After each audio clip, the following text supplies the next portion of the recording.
Selamat pagi, Om Swastiastu. Assalamualaikum warahmatullahi wabarakatuh. Salam sejahtera buat kita semua. Salam nama budaya. Puji syukur kehadapan Tuhan Yang Maha Esa karena kita semua dapat diberikan kesehatan dan saya dapat bisa melakukan presentasi ini. Yang terhormat Ibu Wayan Sukerti sebagai mata dosen kuliah pengampu mata kuliah pendidikan kejuruan. Di sini saya perkenalkan diri saya Dodi Susoyo. Di sini saya mendapat tema yaitu tentang tantangan pendidikan teknologi dan kejuruan di masa depan. Tapi sebelum itu kita akan menjelaskan dulu pembahasannya apa saja yang akan dijelaskan dari PowerPoint saya. Yang pertama ialah pendidikan kejuruan. Yang kedua, kondisi pendidikan kejuruan di saat ini. Dan yang ketiga ialah tantangan pendidikan teknologi kejuruan di masa depan. Oke, kita masuk. Yang pertama ialah latar belakang. Latar belakang pendidikan kejuruan dan vokasi sebagai salah satu subsistem dalam sistem pendidikan nasional diharapkan mampu mempersiapkan dan mengembangkan SDM yang bisa bekerja secara profesional di bidangnya sekaligus berdaya saing dalam dunia kerja. Namun, dalam perjalanannya pendidikan kejuruan tetaplah dihadapkan pada segenap tantangan. Di antaranya masih ada perubahan ketenagakerjaan yang begitu cepat, stigma negatif tentang SMK yang masih melekat sehingga menghambat kemampuan pendidikan kejuruan itu sendiri. Karena menurut Dirjen Vokasi, Ramadan kita harus bisa dalam artian BMW yang pertama bekerja, yang kedua adalah melanjutkan, W dan W adalah berwirausaha. Dan pendidikan kejuruan, tujuannya secara khusus pendidikan kejuruan menurut Dikmenjur 2009 sebagai berikut. Tujuan khusus yang pertama ialah menyiapkan peserta didik agar dapat bekerja baik secara mandiri atau mengisi lapangan pekerjaan yang ada di dunia usaha dan industri sebagai tenaga kerja tingkat menengah sesuai dengan bidang dan program keahlian yang diminati. Yang kedua, memberkati peserta didik agar mampu memiliki karir ulet dan gigih dalam berkompetensi dan mampu mengembangkan sikap profesional dalam bidang keahlian yang diminati.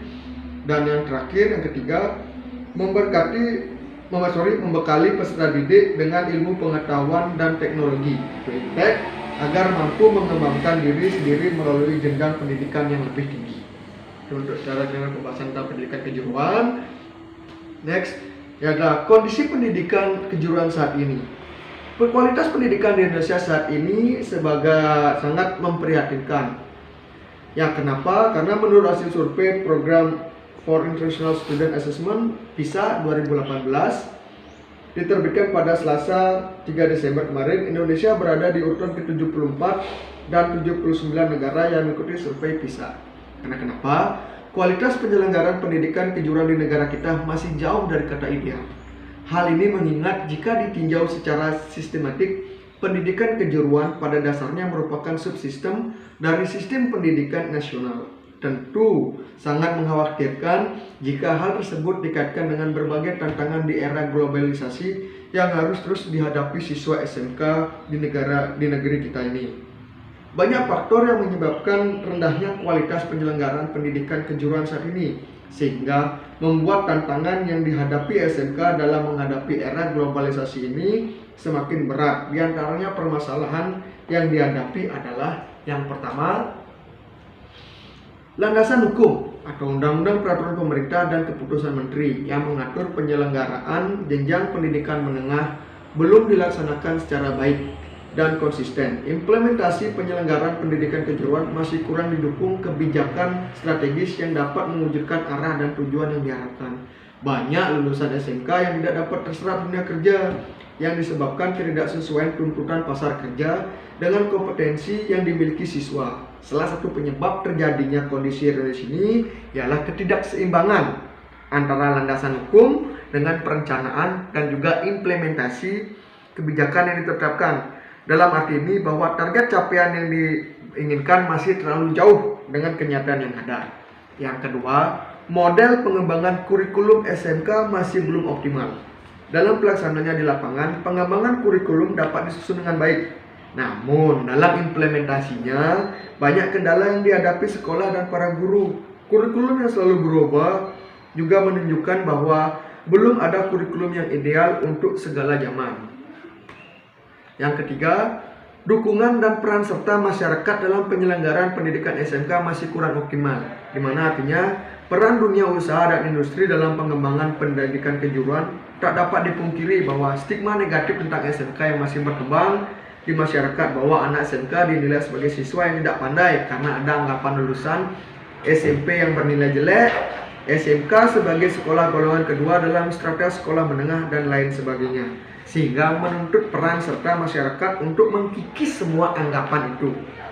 Dunia usaha dan dunia industri pun terkesan masih kurang mendapat merespon lulusan SMK. Kenapa? Karena ketika mereka memasuki dunia kerja, sedangkan pada dasarnya program pendidikan kejuruan berorientasi kebutuhan nyata pasar kerja. Yang keempat, fasilitas sarana prasarana pembelajaran dan praktikum yang kurang memadai untuk pembentukan kompetensi siswa, di mana terutama fasilitas praktikum pada pendidikan kejuruan. Kecilnya anggaran pendidikan saat ini jelas mempengaruhi secara langsung kualitas pendidikan, terutama kemampuan sekolah kejuruan menyediakan fasilitas atau sarana prasarana belajar yang bermanfaat. Dan tantangan, kita masuk ke pembahasan tantangan. Tantangan pendidikan, teknologi, dan kejuruan di masa depan. Kejuruan perkembangan industri begitu pesat, di mana lajunya sering tidak mampu diikuti pendidikan kejuruan dan sisi prasarana, sarana, teknologi, kurikulum, maupun kompetensi gurunya. Guru sebagai pemegang kunci keberhasilan pendidikan tidak semuanya mampu mengembangkan diri dengan pengetahuan dan keterampilan terkini. Akibatnya, lulusan pendidikan kejuruan mayoritas masih bersifat siap latih, belum siap kerja, dengan daya adaptabilitas yang relatif rendah.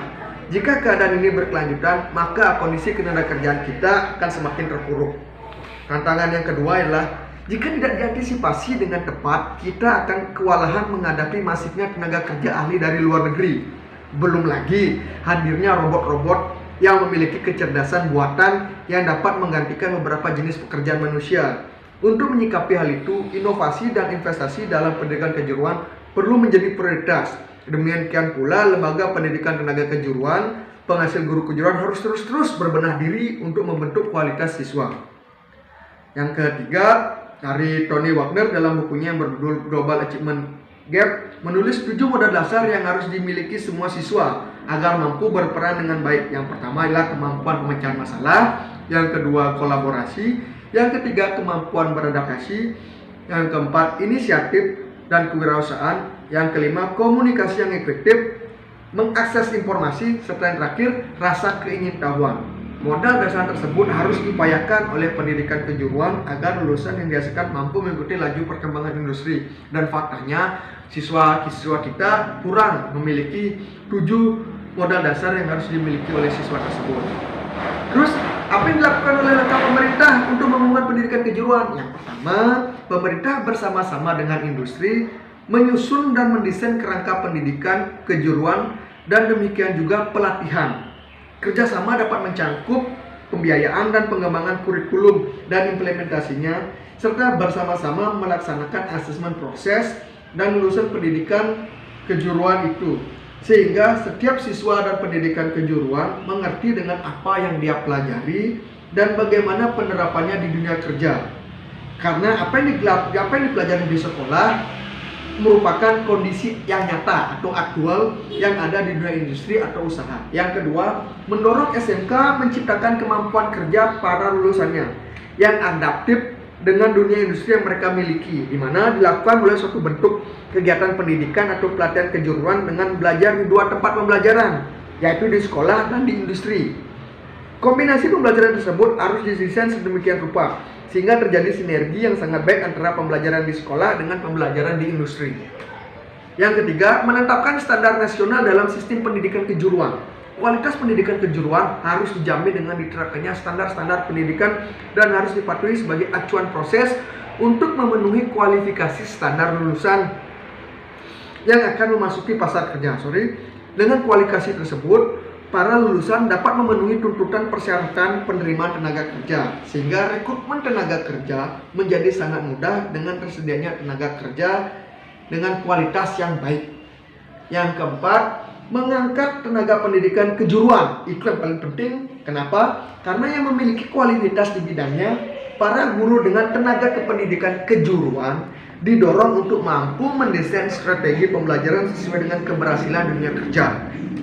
Yang terakhir, nomor 5, perlunya pemerintah membentuk suatu institusi di mana dapat melaksanakan dan bertanggung jawab melakukan penelitian dan pengembangan terhadap setiap hasil karya siswa pendidikan kejuruan. Karena sesungguhnya saya meyakini bahwa daya saing industri sendiri adalah terletak pada sumber daya manusia yang menguasai pengetahuan dan teknologi. Maka inilah salah satu alasan mengapa pemerintah dan industri artinya sangat peduli dengan pendidikan. Kelima langkah di atas hanyalah beberapa dari langkah strategis yang dapat diambil oleh pemerintah Indonesia untuk mengembangkan pendidikan kejuruan di Indonesia untuk masa depan. Terima kasih presentasi dari saya tentang tantangan yang pendidikan kejuruan dan teknologi di masa depan. Sekian saya ucapkan. Om Santi Santi Santi Om. Mohon maaf jika saya ada salah kata. Terima kasih dan sampai jumpa.